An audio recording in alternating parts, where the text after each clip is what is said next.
안녕하십니까, 이강필 교수입니다. 오늘은 속이 편하면 노후가 편하다에서 렉틴과의 전쟁에 대해서 말씀을 드리겠습니다. 1편에서 제가 그 렉틴 식품에 대해서 강조를 한번 드렸는데요. 다시 한번 우리가 피해야 할 렉틴 식품에 대한 말씀과 그 다음에 렉틴이 우리 몸에서 3단계로 침투를 어떻게 하느냐, 그 다음에 인간이 4단계 렉틴 방어 체계가 어떤가에 대해서 말씀을 드립니다. 이 최근에 그 많은 사람들인데 제가 글루텐하고 렉틴에 대해서 물어봤는데 잘 몰라요. 근데 사실 이게 지금 미국이라든지 이 글루텐 프리 식품이 탑픽이 돼서 흘러가고 있는 거기에서 제가 다시 한번 강조를 드리기 위해서 렉틴이 뭐냐. 근데 렉틴이라는 거는 우리가 식물 단백질인데요. 식물이 자신하고 후손을 보호하기 위해서 그 렉틴을 만들었어요. 그게 끈적끈적한 단백질입니다. 그래서 식물에서 이제 이 렉틴, 만약에 곤충이 렉틴을 먹으면은 곤충이 마비됩니다. 이렇게 강력하기 때문에 인간들은 이 렉틴을 우리가 먹으면은 서서히 장이 깨져가지고 노화로 가고 이렇게 가는 것 같아요. 그래서 피해야 할 렉틴 식품은 뭐 1편에서 제가 말씀을 드렸는데 간단하게 말씀을 드리면은 이렇게 검정콩이라든지 콩류, 그 다음에 가지과 채소, 가지 감자, 그 다음에 곡류, 밀, 기리, 고물, 그 다음에 곡물이 먹고 자라는 가축의 유제품 등이 있습니다. 요거는 1편을 여러분들이 보시면 되고요.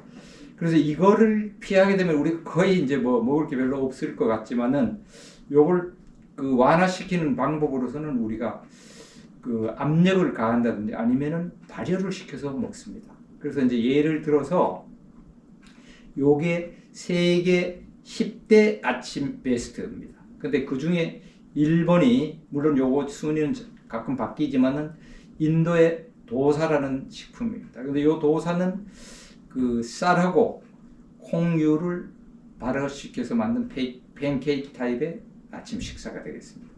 그리고 10번째로 있는 것은 일본의 나또입니다. 요거도 콩을 발효시켜서 렉틴을 완화시킨 식품이 되겠습니다. 그래서 이제 국내에서는 지혜롭게도 우리 한국의 그 된장이라든지 고추장이라든지 아니면 여러 가지 발효식품이 있는데 뭐 등수는 안 들어갔지만은 이렇게 드시면은 아주 건강식이 될 걸로 예상됩니다. 그래서 렉틴이 3단계로 우리 몸을 어떻게 장내벽을 통과하냐면요. 이게 만약에 우리가 건강하면 렉틴이 우리 그 장에 있는 점막세포를 통과하지 못합니다. 그런데 이 인간이 이제 4개 방어선이 있는데 그 중에 하나 이상이 파괴되면요.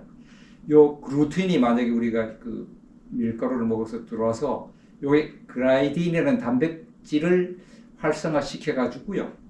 요 투과성 조절 단백질인 조눌린을 발현시킵니다. 그래서 이 조눌린이 우리 그 장벽을 여리게 해서 뚫어버려요. 이렇게 뚫게 되면은 얘가 면역 반응을 일으키고, 그 다음에 염증을 일으키고, 그 다음에 면역 균형을 초래하고 이렇게 되는 거예요. 그래서 이 조눌린에 대한 거는 2000년도에 메릴랜드 대학 팀에서 콜레라 백신을 연구하다가 발견한 그 단백질이 되겠습니다. 그래서 만약에 이 조눌린에 의해서 장 누수가 되면은요, 장이 새잖아요. 새게 되면은 여기 세리악병은 말이죠. 요 오른쪽에 나와 있듯이 요 소장에서 우리가 이 곡물을 많이 먹고 했을 때 소장이 손상돼가지고 완전히 내려앉아 버리는 거예요. 그 외의 병들이 피부염, 대장암, 그죠? 경화증, 알코올리즘, 관절염, 천식, 여드름, 습진, 노화촉진, 뭐 이런 모든 병이 여기에 유래되는 거예요. 그래서 요 왼쪽에 밀가루만 끓여도 100가지 병을 막을 수 있다는 책이 있어요. 근데 그 100가지 병을 제가 보니까 거의 여기하고 겹치는 거예요. 그래서 아마 밀가루에 이게 그 렉틴 때문에 문제가 아니겠느냐, 이렇게 제가 추산하고 있습니다. 그래서 2단계로는 요 렉틴이 만약에 장을 통과해서 들어오게 되면 이게 분자 모방 기법을 써갖고 다른 단백질을 모방합니다. 2단계로서 면역 체계를 혼란시킵니다. 이게 여기 그림에서 보듯이 그 자기가 세포에 다른 단백질 같이 그걸 꼽혀가지고 말이죠. 그 다른 단백질을 속여서 백혈구에게 자기 자신의 몸을 공격하든지 이런 세포에 혼란을 주고 있습니다. 여러분들이 잘 아듯이 우리 면역체계는 초기 면역하고 후기 면역이 있는데요. 초기 면역에는 세균하고 바이러스가 침투하게 되면 우리가 톨게이트 수용체하고 이게 결합해가지고 결합하면은 우리에서 미생물하고 전투하라. 이래갖고 초계병이 나와갖고 전투하는 상황이 벌어지는 걸 우리가 염증이 거기서 생기는 거고요.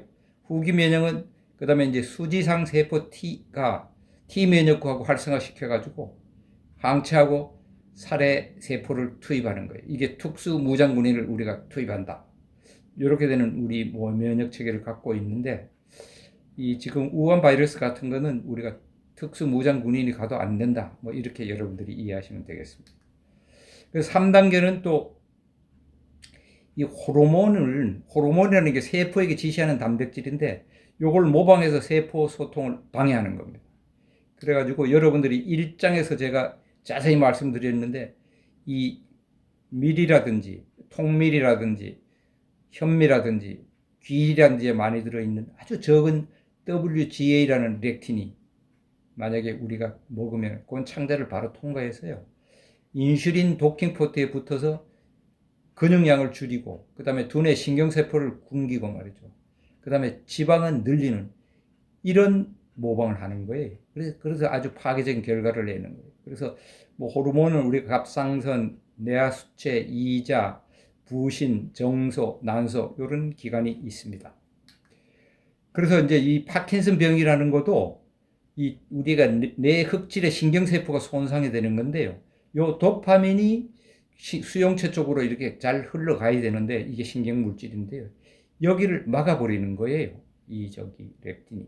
그래서 최근에 2020년 그러니까 저번 달에 국내 연구진이 뇌에서 분비되는 신경 전달 물질 가바가 파킨슨병을 유발한다는 걸 처음 규명했어요.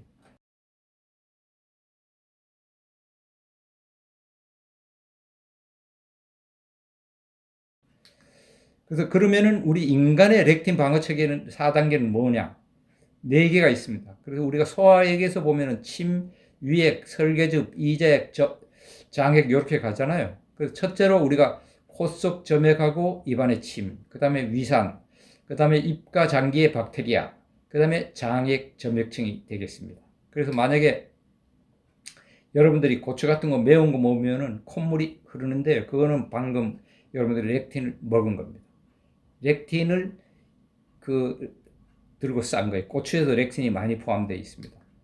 그래서 근데 코색 점액도 마찬가지고요. 그래서 점액이 렉틴을 가둬가지고 또 식도로 가면은 식도의 점액으로 코팅하는 거예요. 그래서 이게 1단계 그게 될 거고요. 2단계로는 우리가 위에 가면 위산이 있습니다. 그래서 위산이 우리가 이제 pH가 2에서 4 정도 되기 때문에 요게 렉틴의 이 특정한 렉틴을 소화하는 거예요. 요 특정 렉틴을 얘기하는 거예요. 그래서 이제 2단계 여기에서 사실 이거는 제가 다음에 불로장생 물에 대해서 한번 말씀을 드릴 건데요. 우리 몸은 거의 알칼리성입니다. 근데 우리가 마시는 거는 여기 나와 있듯이 pH가 전부 산성이에요. 우리 커피도 pH 5 정도 되고요. 위스키는 pH 2, 3 정도 되는 거예요. 그래서 이 pH하고 몸하고 관계는 다음에 말씀을 드리겠습니다. 그 3단계는 우리가 입하고 장기에 박테리아가 있는데요. 이게 어떤 특정 식물 렉틴을 우리가 오래 먹게 되면 이 박테리아도 우리 몸에 살고 있는 거예요. 그래서 이게 그런 렉틴 일부를 여기서 커버를 합니다. 그래서 이제 만약에 그래서 이제 좀 걱정이 덜 되는 거는 우리가 이제 약간의 밀가루하고 밥하고 이렇게 먹은 거는 일부 렉틴은 우리가 박테리아가 죽일 수 있는 것 같아요. 만약에 이제 우리 완전히 글루텐을 끊으면은 나중에 글루텐을 우리가 먹으면 소화도 못하고 불편감을 느낄 수 있다고 보시면 됩니다. 그 다음에 4단계로는 장내 장벽 역할을 하는데 장내 점액층입니다. 이게 굉장히 중요한 건데요. 이게 이제 여러분들이 보시면은 점액에 당으로 렉틴을 가두고 흡수합니다. 우리가 이제 거기에 장 점액이 있는데요. 그 점액이 이제 그거를 렉틴을 막는데 만약에 렉틴이 누수되고 조리든이 많이 오고 균열이 오게 되면은 점점 깨어져지는 거죠. 마무리를 드리겠는데요. 결국은 여러분들이 이 렉틴의 중요성을 다시 한번 깨달아서 1장을 다시 한번 보시면 좋겠습니다. 거기서 건강을 찾으시고요. 다음 편에 제가 장의 줄기세포, 그 다음에는 그 다음 노화시계, 그 다음에 바이타민 D, 물에 대해서 제 공부한 거를 발표드리겠습니다. 감사합니다.